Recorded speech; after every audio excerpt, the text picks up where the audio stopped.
Il est étonnant de voir comment l'humanité s'accroche à ses peurs.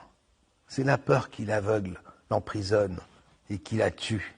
Il suffit donc d'éveiller la peur. Pas besoin de bombes, ni de virus.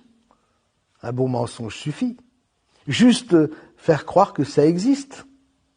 Pour ce qui est de la crise sanitaire, la manipulation des tests PCR dont la sensibilité par amplification a été poussée à l'extrême est une technique parfaite pour simuler une seconde vague et puis toutes celles qu'on voudra voir se succéder comme des vagues qui viennent déferler sur une plage de l'océan Atlantique.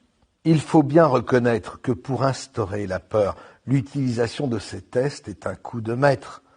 D'ailleurs, avec ces tests, ils ont inventé un nouveau concept positif mais asymptomatique, c'est-à-dire en gros être malade en bonne santé.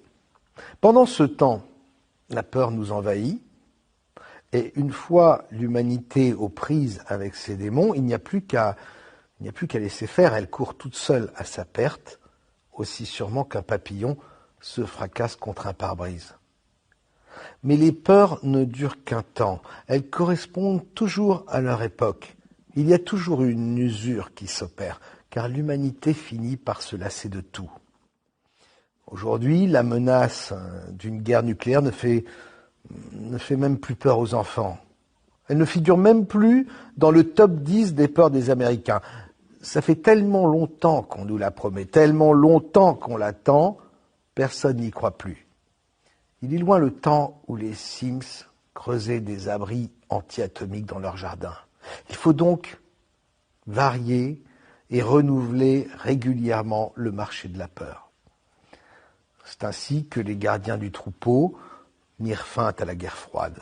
La peur du sida a pris le relais, puis la peur du réchauffement climatique, enfin, la peur du terrorisme s'est développée.